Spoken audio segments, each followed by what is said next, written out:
الحمد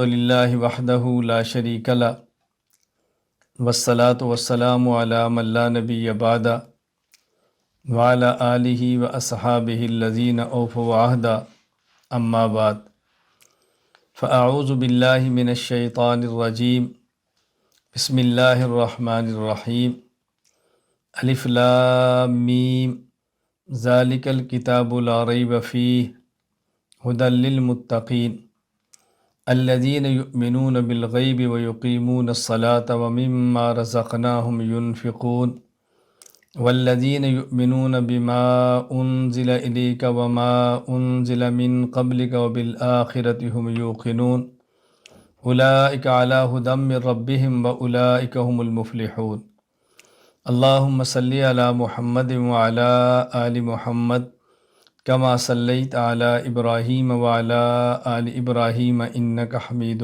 مجید اللہم بارک علی محمد وعلی آل محمد کما بارکت علی ابراہیم وعلی آل ابراہیم انک حمید مجید۔ اللہ تعالیٰ نے انبیاء علیہ السلام کو انسانیت کی ہدایت کے لیے مبعوث فرمایا، اور سب سے آخر میں خاتم الانبیاء حضرت محمد صلی اللہ علیہ وسلم کو آخری نبی بنا کر بھیجا، اور حضور اکرم صلی اللہ علیہ وسلم پر آخری کتاب قرآن کریم کو نازل فرمایا۔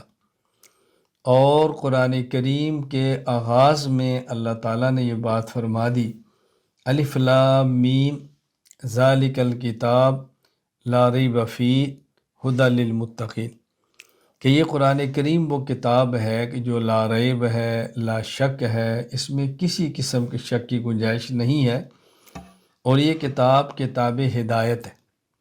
لیکن ہدایت کن کے لیے ہے؟ متقین، جو اللہ سے ڈرتے ہیں۔ متقین کی جو اللہ تعالیٰ نے اوصاف بیان فرمائے ہیں، اللہ تعالیٰ نے متقین کی جو صفتیں بیان فرمائی ہیں، ان صفات میں پہلے عقیدے کا ذکر کیا ہے اور پھر اعمال کا ذکر کیا ہے۔ الذین یؤمنون بالغیب ویقیمون الصلاة ومما رزقناہم ینفقون، تو دیکھیں پہلے یؤمنون بالغیب کی بات کی ہے، پھر یقیمون الصلاة فرمایا ہے، اور پھر ومما رزقناہم ینفقون فرمایا ہے۔ تو ہمیں یہ بات سمجھنا ضروری ہے کہ انبیاء علیہ السلام کا سلسلہ اللہ تعالیٰ نے حضور اکرم صلی اللہ علیہ وسلم پر ختم فرما دیا ہے۔ نبی کریم صلی اللہ علیہ وسلم آخری نبی ہے، اور انبیاء علیہ السلام کا وارث اللہ تعالیٰ نے اپنے پیغمبر صلی اللہ علیہ وسلم کی زبان سے علماء کو قرار دیا ہے۔ رسول اکرم صلی اللہ علیہ وسلم کا اعلان ہے، ان العلماء ورثۃ الانبیاء، کہ علماء انبیاء کے ورثہ ہیں۔ تو اس کا مطلب یہ ہے کہ علماء کرام نے وہ کام کرنے ہیں جو انبیاء علیہ السلام نے کیے ہیں۔ اور انبیاء علیہ السلام نے کام کیا فرمائے ہیں، یہ بات اچھی طرح ذہن نشین فرما لیں کہ مجموعہ نبوت یعنی تمام انبیاء کی محنت کا اگر آپ خلاصہ سمجھنا چاہیں تو میں یہ کہوں گا کہ انبیاء علیہ السلام کی محنت کا خلاصہ وہ تین چیزیں ہیں۔ نمبر 1 اشاعت دین، نمبر 2 دفاع دین، نمبر 3 نفاذ دین۔ اشاعت دین کا معنی ہے کہ دین کو امت کے سامنے پیش کرنا، دین کو عام فرمانا۔ دفاع دین کا معنی یہ ہے کہ اس دین پر جو اشکالات، جو شکوک و شبہات ہوں، ان کا دلائل سے دفاع کرنا اور جواب دینا۔ نفاذ دین کا معنی یہ ہے کہ جو دین پیش کیا ہے، جس کا دلائل سے دفاع فرمایا ہے، اسی دین کو طاقت کے ساتھ نافذ کرنا۔ تو انبیاء علیہ السلام کی محنت کا خلاصہ اشاعت دین، دفاع دین اور نفاذ دین ہے۔ اور اس کے لیے انبیاء علیہ السلام نے جو طریقے اختیار فرمائے، ان طریقوں کا خلاصہ 4 ہیں۔ نمبر 1 تقریر، نمبر 2 تحریر، نمبر 3 مناظرہ، نمبر 4 جہاد۔ یہ 4 طریقے ہیں جو انبیاء علیہ السلام نے استعمال فرمائے ہیں۔ علماء انبیاء علیہ السلام کے وارث ہیں۔ اس کا مطلب یہ ہے کہ علماء کرام نے یہ 3 کام کرنے ہیں: اشاعت دین، دفاع دین، نفاذ دین، اور اس کے لیے 4 طریقے اختیار کرنے ہیں: تقریر، تحریر، مناظرہ اور جہاد۔ اب علماء کرام چونکہ انبیاء علیہ السلام کے ورثاء ہیں تو یہ بات ذہن نشین فرما لیں کہ انبیاء علیہ السلام کا جو منصب ہے اس میں علم کو بنیادی کردار حاصل ہے، تو عالم کا علم نہایت پختہ ہونا ضروری ہے۔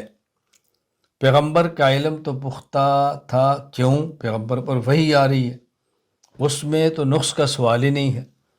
عالم کا علم پختہ ہونا ضروری ہے۔ نمبر 2، عالم کے مسائل، اعمال کا پختہ ہونا ضروری ہے۔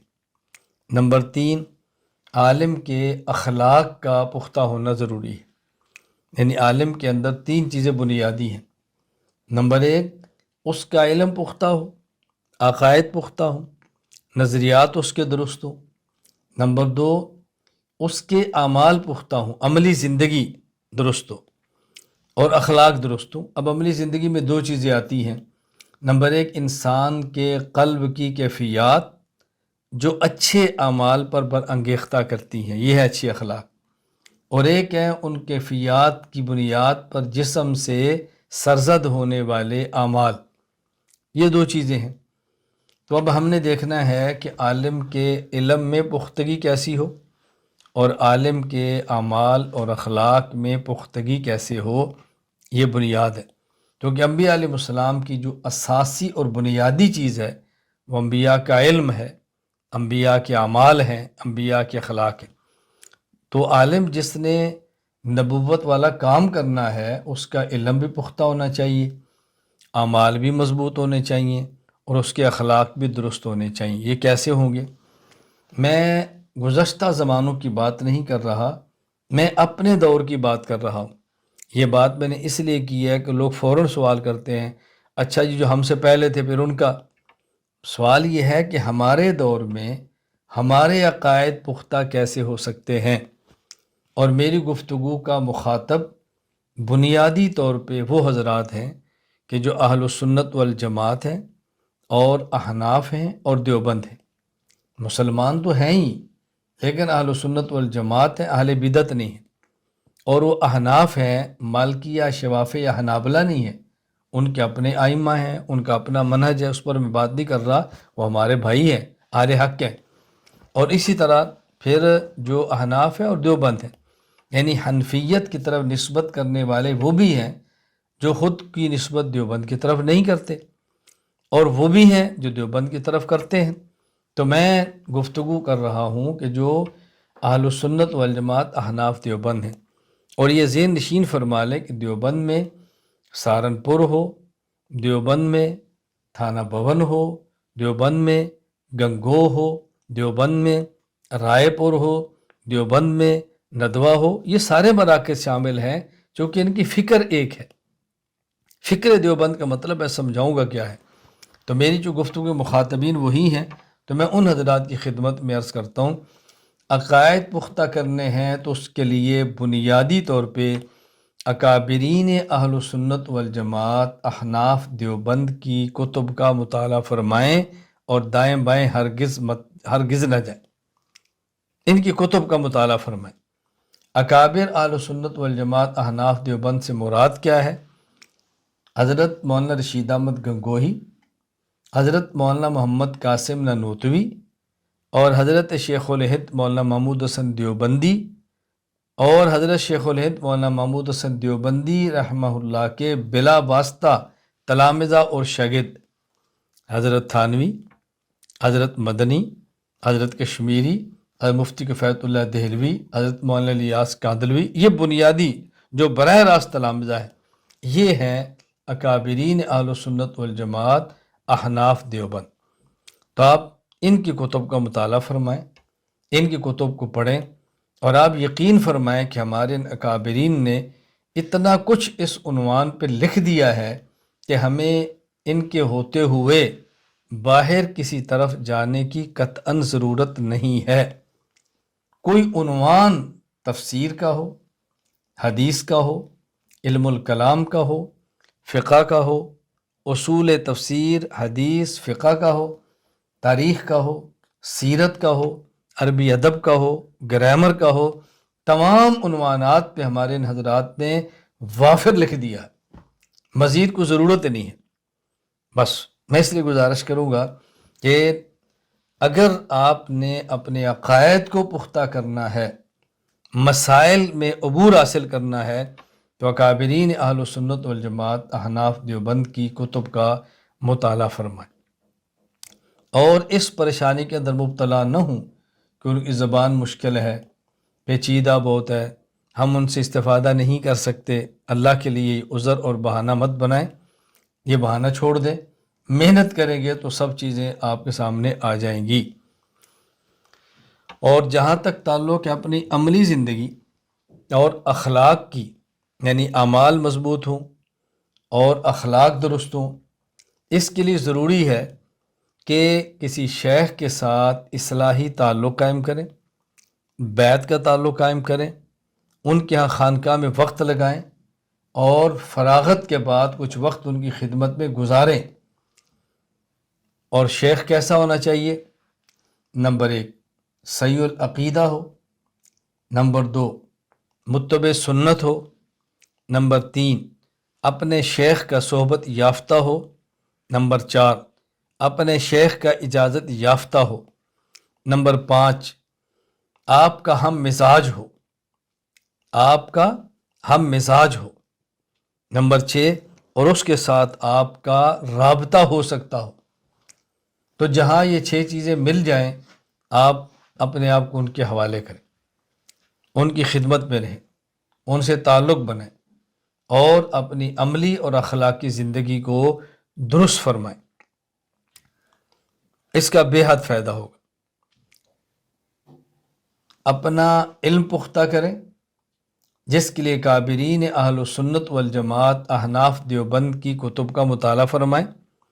اکابرین اہل سنت والجماعت احناف دیوبند سے مراد حضرت گنگوہی، حضرت نانوتوی، حضرت شیخ الہند، حضرت شیخ الہند کے بلا واسطہ تلامذہ اور شاگرد، مثلا حضرت تھانوی، حضرت مدنوی، حضرت کشمیری، حضرت مفتی کفایت اللہ دہلوی، حضرت مولانا الیاس کاندلوی رحمہم اللہ تعالی، اور اپنی عملی اور اخلاقی تربیت کے لیے صحیح العقیدہ، متبع سنت، شیخ کے صحبت یافتہ، شیخ کے اجازت یافتہ، آپ کے ہم مزاج اور جن سے رابطہ ہو سکتا ہو ان کے ہاتھ پر بیعت کریں، کچھ وقت ان کی خدمت میں گزاریں، اور اپنی اصلاح و تربیت کروائیں۔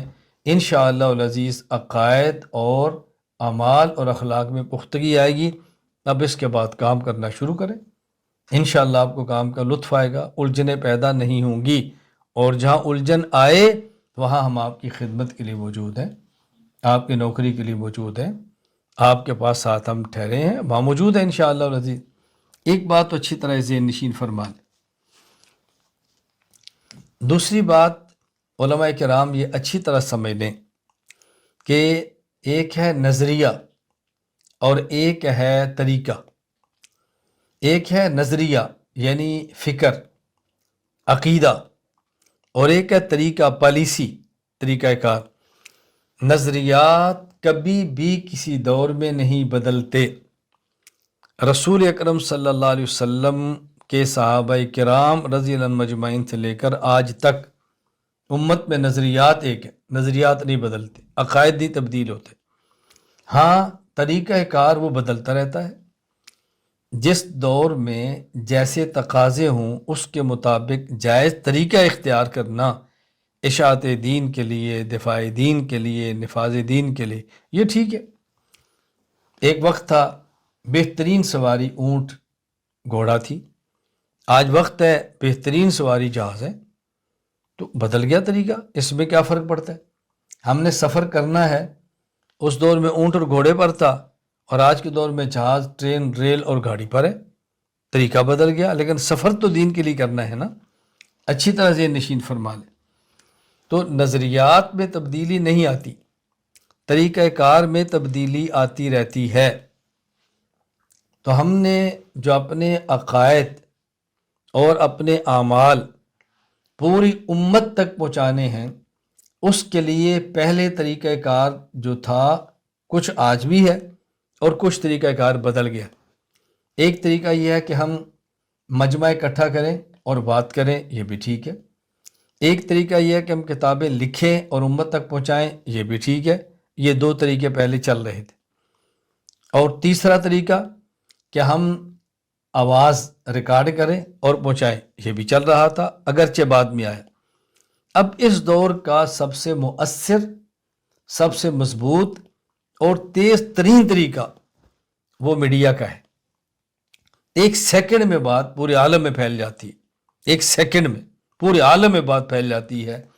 اب ضرورت اس بات کی ہے ہمارے علماء کرام اس میڈیا کی افادیت کو سمجھیں، میڈیا کی ضرورت کو سمجھیں، پھر میڈیا کے طریقہ کار کو سمجھیں اور جائز طریقہ اختیار کریں، ناجائز طریقے اختیار نہ کریں۔ سوشل میڈیا دیکھیں، اس کے جائز طریقے دیکھیں اور امت کو اس فتنے سے بچانے کے طریقے اختیار کریں کہ ہم امت کو کیسے ان چیزوں پر لا سکتے ہیں۔ میں اس پر مختصر سی بات کرتا ہوں، اچھی طرح اس کو آپ سمجھنے کی کوشش کریں۔ اس وقت میں آپ سے جو گفتگو کر رہا ہوں تو میں زوم میٹنگ پر بیٹھا ہوں اور بات ہو رہی ہے۔ اب دیکھیں میں کتنی دور بیٹھا ہوں، آپ کتنی دور بیٹھے ہیں، کتنے حضرات اور کتنی خواتین میری گفتگو کو سن رہے ہیں، سن رہی ہیں۔ ایک سیکنڈ میں آواز جا رہی ہے، سیکنڈ کے سویں حصے میں میں بولتا ہوں، براہ راست آواز آپ پر جا رہی ہے، سیکنڈ کا وقفہ بھی درمیان میں نہیں آ رہا۔ اب بتائیں کتنا مؤثر اور تیز ترین ذریعہ ہے ہماری بات کو دنیا میں پہنچانے کا۔ لہٰذا اس کو ایک جائز طریقے کے ساتھ استعمال کریں اور معقول طریقے سے استعمال کریں۔ میں مختصر سی ترتیب عرض کرتا ہوں، اپنے کام کی نوعیت پیش کرتا ہوں تاکہ آپ کو اندازہ ہو کہ میں بھی تو میڈیا پر کام کروں۔ میں نے اس وقت مرکز اہل سنت والجماعت جو گراؤنڈ پر ہے، زمین پر ہے، آف لائن ہے، اس پہ اچھی خاصی محنت کی ہے۔ اور اس کے بعد ہم نے جب میڈیا پر شروع کیا ہے اور تعلیم کے نظام کو عام کرنے کے لیے ای مرکز کا ہم نے سلسلہ قائم کیا۔ اب آپ دیکھیں ای مرکز کے تحت ہونے والے کورسز کی آپ اندازہ فرمائیں ترتیب اور افادیت کو۔ نمبر 1، تعلیم القرآن کورس 2 سالہ، آپ کے 5 سال سے لے کر 10 سال کے بچے کے لیے، کتنی بڑی تعداد سے اسے استفادہ کر رہی ہے۔ نمبر 2، 1 سالہ قرآن کریم کا ترجمہ اور تفسیر کورس مردوں اور خواتین کے لیے۔ نمبر 2، 1 سالہ تخصص فی العقائد الاسلامیہ علماء کرام کے لیے۔ نمبر 4، 2 سالہ تخصص فی الافتاء علماء کرام کے لیے۔ نمبر 5، 2 سالہ علم دین کورس حضرات اور خواتین کے لیے۔ نمبر 6، 4 سالہ عالم کورس حضرات اور خواتین کے لیے۔ نمبر 7، 6 سالہ مکمل عالمیت اور درس نظامی بچیوں اور خواتین کے لیے۔ نمبر 7، شارٹ کورسز اس کے علاوہ ہیں۔ نمبر 8، ہر موقع کے مناسب تحریر اور مختصر بیانات۔ یہ میں وہ چیزیں بتا رہا ہوں جو بہت آرام سے چل رہی ہیں۔ اس کے علاوہ مختلف عنوانات پہ گفتگو، ویڈیو پر ریکارڈنگ، آڈیو، ویڈیو، فائلیں، یہ الگ سلسلہ ہے۔ تو ہم نے ای مرکز کے تحت یہ کتنا بڑا نظام ہے اور لاکھوں افراد اس سے استفادہ فرما رہے ہیں۔ میں علماء کرام سے گزارش کرتا ہوں کہ آپ اس کو سمجھیں۔ ابھی چند دن قبل میں اپنے مرکز اہل سنت والجماعت کے اراکین شورا سے آن لائن گفتگو کر رہا تھا، تو سرگودا مرکز ایک عالم تشریف لائے ہوئے تھے، تو ہمارے ایک استاد نے فرمایا کہ وہ بات کرنا چاہتے ہیں. میں نے کہا کروائیں. میں نے سلام دعا کیا اور میں نے تھوڑی سی بات آن لائن کے حوالے سے کی. وہ فرمانے لگے کہ جو سامنے بیٹھ کے شیخ کی مجلس میں فائدہ ہو سکتا ہے وہ آن لائن میں نہیں ہو سکتا. میں نے ان سے 5 منٹ گفتگو کی کچھ موضوعات پہ. میں نے کہا فائدہ ہوا؟ کہتے بہت زیادہ. میں نے کہا مولانا آپ میرے شاگرد بھی نہیں ہیں، عمر میں مجھ سے چھوٹے بھی نہیں ہیں، مجھ سے میرے عقیدت مند بھی نہیں ہیں، مجھ سے بیعت بھی نہیں ہے، آپ کو فائدہ محسوس ہوا ہے تو مجھے بتائیں. جو عمر میں مجھ سے چھوٹا ہو، علم میں خود کو مجھ سے چھوٹا سمجھتا ہو اور مجھ سے اس کا اصلاحی تعلق ہو اور میرا شاگرد ہو اور عقیدت سے سنتا ہو، بتائیں اس کو کتنا فائدہ ہوگا. تو انہوں نے کہا بالکل مجھے بات سمجھ آ گئی، مجھے بات سمجھ آ گئی. میں گزارش کر دیکھیں آپ حضرات اس وقت براہ راست مجھ سے بیٹھ کے باتیں سننے استفادہ فرما رہے ہیں تو اس کا کیسے انکار کیا جا سکتا ہے. تو میں علماء کرام سے بطور خاص گزارش کروں گا کہ آج کا دور میڈیا کا دور ہے، اس کی افادیت کو سمجھیں. آن لائن یونیورسٹیاں چل رہی ہیں، آن لائن پوری حکومتیں چل رہی ہیں. ہم اپنے نظام کو آن لائن بنائیں اور علماء اس پر کام فرمائیں، لیکن طریقہ سے استعمال کریں، غلط طریقے اختیار نہ کریں جس سے گناہوں کے دروازے کھلتے ہیں. ان طریقوں کو اختیار نہ کریں. عقائد اور نظریات تبدیل نہیں ہوتے، کام کا طریقہ کار اور کام کی پالیسیاں یہ وقت اور حالات کے ساتھ بدلتی رہتی ہیں. اس کو اچھی طرح ذہن نشین فرمائیں. ہاں، جن علماء کرام نے میڈیا پر آ کر کام کرنا ہے میں ان سے گزارش کروں گا، نمبر 1 آپ ہر کلپ کا جواب نہ دیں، ہر کلپ کو ٹچ نہ کریں، ہر بندے کی مخالفت نہ کریں. یہ دیکھیں کس کا جواب دینا ہے، کس کا جواب نہیں دینا، کب جواب دینا ہے، کب جواب نہیں دینا، کتنا جواب دینا ہے اور کتنا جواب نہیں دینا. کتنے لوگ ایسے ہیں جو خود میرے خلاف کلپس ریکارڈ کراتے ہیں اور میں ان پر توجہ بھی نہیں دیتا، میں ان کو سنتا بھی نہیں ہوں. کوئی مجھے کلپ بھیجتا ہے کہ یہ آپ کے خلاف کلپ آیا ہے اور آپ اس کو سن لیں. میں نے کہا مجھے یہ کلپ نہ سنائیں، میں نہیں سننا چاہتا، نہ میں اس پہ توجہ دینا چاہتا ہوں. چھوڑ دیں اس کو. ہر کلپ کو میں نہیں سنتا، جتنی ضرورت ہے اتنی بات کرتا ہوں. نمبر 2 جو حضرات علماء کرام میڈیا پر تشریف لاتے ہیں میں ان سے گزارش کروں گا آپ اپنے عقائد کو، اپنے موقف کو اخلاص، اعتدال، دلائل، تسلسل کے ساتھ بیان فرمائیں، انشاءاللہ اس کے نتائج آئیں گے.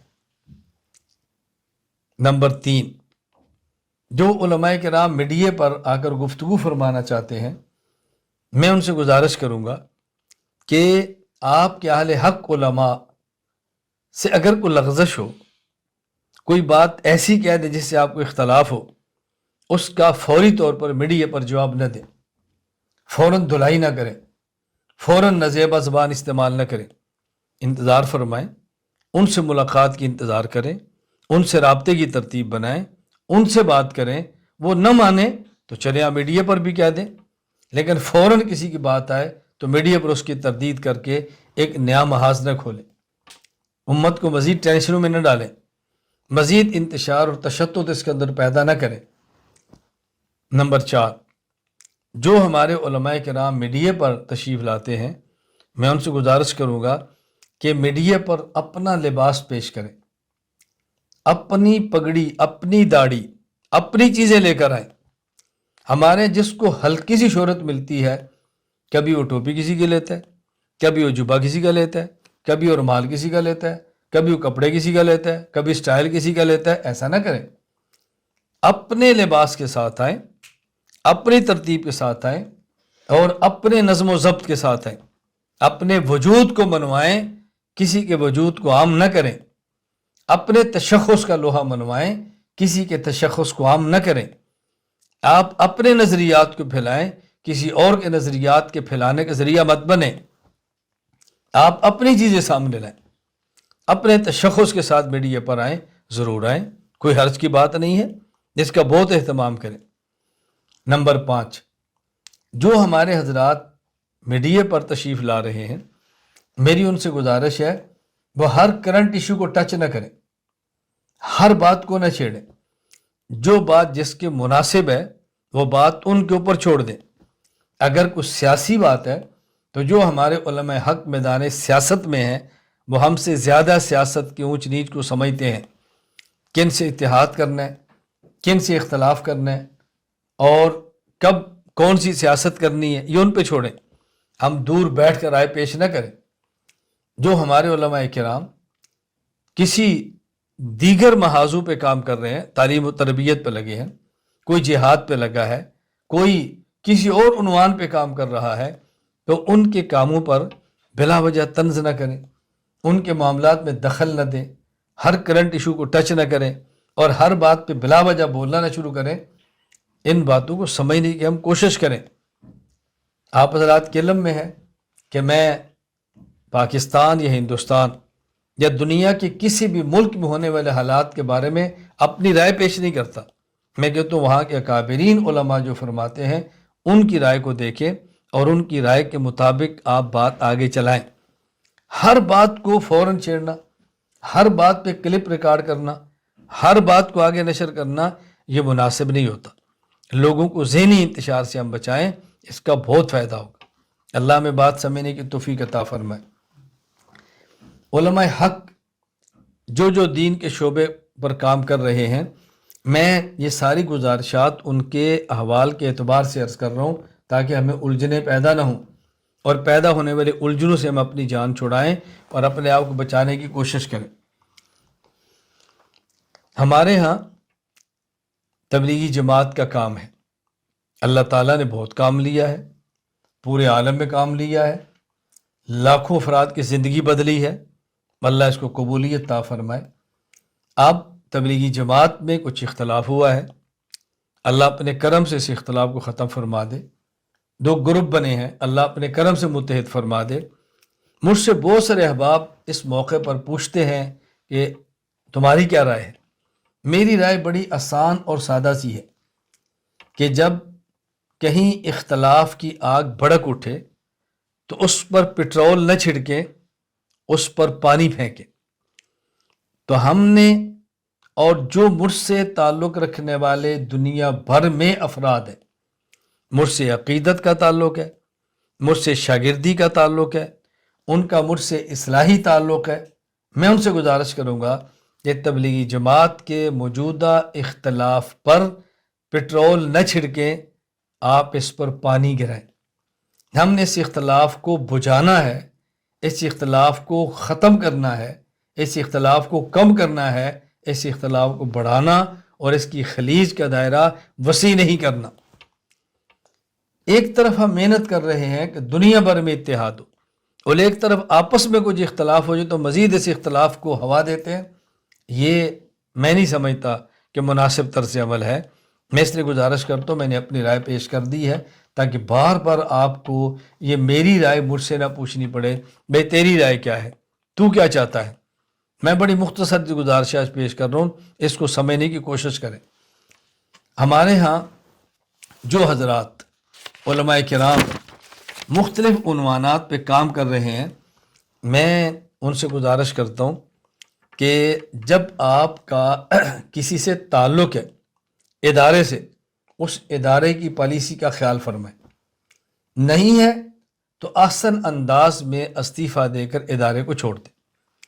ایسا نہ کریں ہم ایک مدرسہ، ایک ادارہ، ایک جماعت میں رہتے ہوئے ان کی پالیسی کی مخالفت کریں، اس ادارے کے ٹوٹنے کا سبب بنے، اس ادارے کے معاونین کے متنفر ہونے کا سبب بنے، اس ادارے کی تنزلی کا سبب بنے، یہ جائز نہیں ہے۔ جس ادارے اور جس جماعت میں رہ کر ہم کام کرتے ہیں، اگر ہمیں ان کی پالیسی سے اتفاق ہے، ہمیں ان کے نظریات سے اختلاف ہے، اتفاق ہے، تو وہاں رہ کر کام کریں۔ اگر ان کے نظریات سے اتفاق نہیں ہے یا ان سے طریقہ کار سے اتفاق نہیں ہے تو اچھے طریقے سے، اچھے اسلوب سے چھوڑ کے الگ ہو جائیں۔ وہاں رہ کر اس ادارے کو تباہ و برباد نہ کریں، یہ قطعاً مناسب نہیں ہے۔ جو علماء کرام یا علماء کرام کے علاوہ لوگ مجھ سے اصلاحی تعلق رکھتے ہیں، میں ان کی خدمت میں دو ٹوک لفظوں میں یہ بات کہنا چاہتا ہوں کہ مجھ سے اصلاحی تعلق قائم کرنے کے بعد کم از کم 1 سال تک آپ میرے بیان سنیں اور میری تحریر پڑھیں، رخ بالکل درست ہو جائے تو پھر آپ کہیں دائیں بائیں چلے جائیں تو آپ کو کوئی شخص بھی خراب نہیں کرے گا انشاءاللہ۔ مجھے چند دن قبل رابطے پر ایک شخص نے کہا کہ ہم نے سنا ہے کہ آپ یہ کہتے ہیں کہ میرے علاوہ کسی کا بیان نہ سنو، میرے علاوہ کسی کو نہ پڑھو۔ میں نے کہا نہیں، آپ نے کچھ صحیح سنا ہے اور کچھ غلط سنا ہے۔ میں ہر کسی کو یہ نہیں کہتا کہ میرے علاوہ کسی کو نہ سنو، میں ہر کسی کو یہ نہیں کہتا کہ میرے علاوہ کسی کو مت پڑھو۔ میں کہتا ہوں جو مجھ سے اصلاحی تعلق قائم کرے وہ 1 سال تک صرف مجھے سنے اور مجھے پڑھے، تاکہ اس کا رخ ٹھیک ہو جائے اور اس کا مخ ٹھیک ہو جائے، دماغ بھی ٹھیک ہو، نظریہ بھی ٹھیک ہو اور اس کا طریقہ بھی ٹھیک ہو۔ اس کے بعد کسی کو سنے گا تو فساد اور خرابی نہیں ہوگی، جس کو ذہن نشین فرما لیں۔ مجھے گزشتہ کل کی بات ہے کہ ایک کلپ بھیجا گیا اور کہا جی آپ اس کلپ کو سن لیں، اگر یہ ٹھیک ہے تو ہم اس کو آگے شیئر کر دیں۔ میں نے کہا مجھ سے بیعت کرنے کے بعد آپ نے ابھی تک یوٹیوب پر لوگوں کو سننا نہیں چھوڑا؟ کہا جی کسی اور نے بھیجا ہے تو میں نے چاہا کہ آپ سے تصدیق کرا لوں۔ میں نے کہا میں خود یوٹیوب پہ بیانات نہیں سنتا تو تمہارے کہنے پر میں اس کلپ کو سن لوں گا، اتنا وقت میرے پاس نہیں ہے۔ براہ راست ان سے رابطہ کریں، آپ سنیں اتفاق ہے یا نہیں ہے۔ انہوں نے کہا جی خیر معذرت۔ اچھا، پھر جن حضرات کا مجھ سے تعلق ہے میں ان سے گزارش کرتا ہوں کہ مجھے کلپس، مجھے ویڈیوز، مجھے تحریرات اور مجھے ہر خبر نہ بھیجا کریں۔ بس اوقات کہیں کسی عالم کا انتقال ہوتا ہے تو کتنے لوگ مجھے بھیجتے ہیں جی فلاں فوت ہو گئے۔ اچھا، کوئی بیمار ہوتا ہے تو کتنے لوگ مجھے میسج کرتے ہیں، اس کی وجہ انہوں نے گروپ کے اندر میرا نام رکھا ہوتا ہے اور جس طرح عام کسی کو بھیجتے ہیں مجھے بھی بھیج دیتے ہیں۔ میں گزارش کرتا ہوں مجھے اس طرح تحریرات نہ بھجوایا کریں، مجھے میسج دیکھنا پڑتا ہے، بلا وجہ چیز دیکھنی پڑتی ہے، اس میں وقت کا بہت ضیاع ہوتا ہے۔ اہم خبریں مجھ تک آ جاتی ہیں، میں نے ایک نظام بنایا ہوا ہے، اس نظام کے تحت مجھے خوشی اور غمی کی خبریں موصول ہوتی رہتی ہیں۔ میں علماء کرام سے گزارش کرتا ہوں، عوام سے بھی اور خصوصاً علماء کرام سے، یہ وہ الجھنیں ہیں جو مجھے پیش آتی ہیں۔ عام طور پہ بہت سارے لوگ میسج کرتے ہیں السلام علیکم ورحمۃ اللہ وبرکاتہ، ختم۔ کبھی میسج کریں گے اور انگلش میں اے اور یو لکھ کے چھوڑ دیں گے، کئی میسج کریں گے ہیلو لکھ کے چھوڑ دیں گے۔ بھائی میسج کرنے کا طریقہ سیکھیں، جب آپ نے میسج کرنا ہو تو مکمل میسج لکھا کریں۔ میں میسج لکھوں السلام علیکم ورحمۃ اللہ وبرکاتہ، میں محمد الیاس گھمل استنبول ترکیہ سے رابطہ کر رہا ہوں، میں نے آپ سے بات کرنی ہے یا میں نے آپ سے مسئلہ پوچھنا ہے یا میں آپ کے شہر آیا ملنا چاہتا ہوں، پوری بات کروں۔ ہوتا کیا ہے، یعنی ابھی آج کی بات ہے، میں نے ایک میسج دیکھا اس میں لکھا ہیلو۔ اب میں نے کتنی دیر بعد موبائل دیکھا تو میں نے لکھا جی۔ اب ان کا پھر میسج آیا میں نے آپ سے بات کرنی ہے۔ اب میں نے کچھ دیر بعد میسج کیا آپ کا تعارف، اب وہ کب تعارف بھیجیں گے اور کب میری دوبارہ بات ہوگی، تو چھوٹا سا میسج لکھ دے تو کیا حرج ہے۔ مجھے اتنے میسیج کا جواب صرف یہ دینا پڑتا ہے وعلیکم السلام ورحمۃ اللہ وبرکاتہ۔ بہت سارے حضرات ہیں جی آپ سلام کا جواب نہیں دیتے، سلام کا جواب دینا واجب ہے، میں دیتا ہوں، کیوں نہیں دیتا۔ میں گزارش کرتا ہوں کہ آپ السلام علیکم ورحمۃ اللہ لکھیں اور ساتھ پوری بات لکھیں تاکہ میسج پڑھنے والے کو فوراً سمجھ آ جائے کہ مجھ سے رابطہ کرنے والا کون ہے اور یہ کس مقصد کے تحت رابطہ کر رہا ہے، الجھن نہیں ہوگی۔ ہم نے ان چیزوں کو اچھی طرح سمجھنا ہے، اللہ تعالیٰ میں بات سمجھنے کی توفیق عطا فرمائے۔ کتنے ایسے لوگ ہیں جو عالم نہیں لیکن قرآن کے حافظ ہیں، کتنے لوگ ایسے ہیں جو عالم ہیں اور قرآن کے حافظ ہیں۔ میں ان سے گزارش کرتا ہوں، میں ایک ترتیب پیش کرتا ہوں، اور یہ ترتیب ہے جس پر میں خود بھی عمل کرتا ہوں، آپ اس کو سامنے رکھ لیں، انشاءاللہ قرآن کریم آپ کو یاد ہو جائے گا، رمضان مبارک میں بھی الجھن نہیں ہوگی۔ ترتیب یہ ہے کہ صبح فجر کی نماز سے پہلے یا فجر کی نماز کے بعد آپ صرف ایک پاؤ پارا اوپر دیکھ کر پڑھیں، تجوید کے ساتھ ٹھہر ٹھہر کے۔ اس ایک پاؤ کو دوبارہ پھر کسی وقت پڑھ کے یاد کر لیں، پھر اس ایک پاؤ کو آپ حضرات اسی ایک پاؤ کو دن کو نوافل میں یا فرض نمازوں میں پڑھیں، پھر اسی ایک پاؤ کا رات تہجد میں پڑھیں۔ صبح ایک بار اوپر دیکھ کر پڑھیں، پھر ایک بار زبانی پڑھیں، پھر اس کو نوافل میں پڑھیں، پھر صبح تہجد میں پڑھیں۔ ایک پاؤ دن میں 4 مرتبہ آپ نے پڑھنا ہے، تو گویا آپ نے ایک پارے کی تلاوت کی ہے اور ایک پاؤ کو 4 بار پڑھیں۔ 4 مہینے بعد آپ کا قرآن کریم مکمل ہو جائے گا۔ اس کے بعد یہی ترتیب، آدھا پارہ اوپر دیکھ کر پڑھیں، پھر اس کو زبانی پڑھیں، پھر اس کو نوافل یا فرائض میں پڑھیں، پھر صبح تہجد میں پڑھیں۔ 2 پارے کی تلاوت، آدھا پارہ مکمل، یہ آپ کا 2 مہینے میں قرآن مکمل ہو جائے گا۔ پھر اس کے بعد آپ 3 پاؤ پر پڑھیں، پھر اس کے بعد ختم ہو تو ایک پارہ پڑھیں۔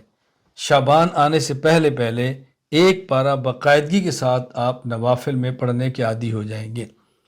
قرآن کریم بھی یاد ہوگا، قرآن کریم بھی پختہ ہوگا، اجر اور ثواب بھی ملے گا اور الجھن نہیں ہوگی۔ بہت سارے احباب نے میرے دیے نسخے پر عمل فرمایا اور انہوں نے کہا کہ ہمیں استاد جی بے حد فائدہ ہوا ہے، قرآن کریم ہمارا الحمدللہ بڑے آرام کے ساتھ یاد ہو گیا ہے، آپ اس کا اہتمام فرمائیں۔ اللہ تعالیٰ مجھے بھی اور آپ کو بھی عمل کی توفیق عطا فرمائے۔ میں علماء کرام سے بڑی تاکید سے اور بڑے درد سے، بڑی محبت سے، بڑی عقیدت سے گزارش کرتا ہوں کہ ہم نے امت کی رہنمائی کرنی ہے، ہم نے امت کو صحیح رخ پہ رکھنا ہے۔ یہ تب ہوگا جب ہم صحیح رخ پہ ہوں۔ میرے عقیدے پختہ ہیں تو امت کے پختہ ہوں گے، میرے اعمال پختہ ہیں تو امت کے پختہ ہوں گے، میرے اخلاق درست ہیں تو امت کے درست ہوں گے، میری زندگی درست ہے تو لوگوں کی درست ہوگی، اور میری زندگی درست نہیں ہے تو لوگوں کی زندگی کیسے درست ہوگی؟ اس لیے میں گزارش کرتا ہوں کہ ہم نے مایوس نہیں ہونا، ہم نے حالات سے پریشان نہیں ہونا، ہم نے بالکل الجھن میں نہیں پڑنا، بلکہ ہم نے میدان میں کھڑے ہونا ہے، امت کی رہنمائی کرنی ہے اور امت کو صحیح رخ پہ لے کر چلنا ہے، انشاءاللہ ثم انشاءاللہ۔ ہمارا 2 سالہ علم دین کورس بحمد اللہ تعالی تیار ہو کر چھپنے کے لیے جا چکے۔ اس شوال کے آخر تک پاکستان میں 2 سالہ علم دین کورس چھپ کر آ جائے گا، اور ہندوستان میں بھی شوال یا ذیقعدہ میں انشاءاللہ تیار ہوگا۔ اس کے شائع ہونے کے بعد میں آپ سے رابطہ کروں گا اور میں آپ کو پوری ترتیب بتاؤں گا کہ 2 سالہ علم دین کورس آپ نے آف لائن کیسے پڑھانا ہے، آن لائن نہ پڑھائیں، آف لائن کیسے پڑھانا ہے۔ آپ محسوس فرمائیں گے کہ اس کورس میں ہم نے کس طرح ترجمہ قرآن کریم، احادیث، سیرت، آداب، اخلاق، عقائد، تاریخ اور عربی گرامر صرف ناو کا کتنا خیال کیا ہے، آپ اندازہ فرمائیں گے۔ یہ کورس تیار ہونے والا ہے، آخری مراحل میں ہے، انشاءاللہ ہم اس کو آپ کے سامنے پیش کریں گے، اور ہماری خواہش ہوگی کہ مجھ سے تعلق رکھنے والے کم از کم میرے تلامذہ اور شاگرد اور مجھ سے اصلاحی تعلق رکھنے والے اپنے اپنے علاقوں میں ان کورسز کا آغاز فرمائیں اور محنت فرمائیں۔ میں علماء کرام سے گزارش کرتا ہوں، اگر آپ میں سے کسی نے کسی علاقے میں نیا کام شروع کرنا ہے تو اس کا بہترین طریقہ آپ صراط مستقیم کورس میرا لے لیں، آپ اس کورس کو پڑھائیں، اس کورس کی بنیاد پر لوگ آپ کے پاس آئیں گے اور آپ ان کو کورس پڑھا لیں، وہ جڑ جائیں گے۔ اس کے بعد آپ وہاں کسی بھی مدرسے کا اعلان کریں تو آپ کو آرام کے ساتھ افراد انشاءاللہ مدرسے میں مل جائیں گے۔ میں وہ بات کروں جس پر میں نے تجربہ کیا ہے، لوگوں نے کیا ہے اور فائدہ ہوا ہے۔ یہ صراط مستقیم کورس کسی مسجد، کسی محلے اور کسی گاؤں میں اور کسی شہر میں کام کرنے کی بنیاد بن جاتا ہے۔ آپ اس کو بنیاد بنا کے دیکھیں اور آپ کو محسوس ہوگا کہ کتنا اس سے فائدہ ہوا ہے۔ اللہ تعالیٰ مجھے اور آپ سب کو اشاعت دین، دفاع دین اور نفاذ دین کی توفیق عطا فرمائے۔ اللہ مجھے اور آپ سب کو اخلاص، اعتدال، دلائل اور تسلسل کے ساتھ اپنے عقائد اور مسائل کو امت میں عام کرنے کی توفیق عطا فرمائے۔ وآخر دعوانا ان الحمد للہ رب العالمین۔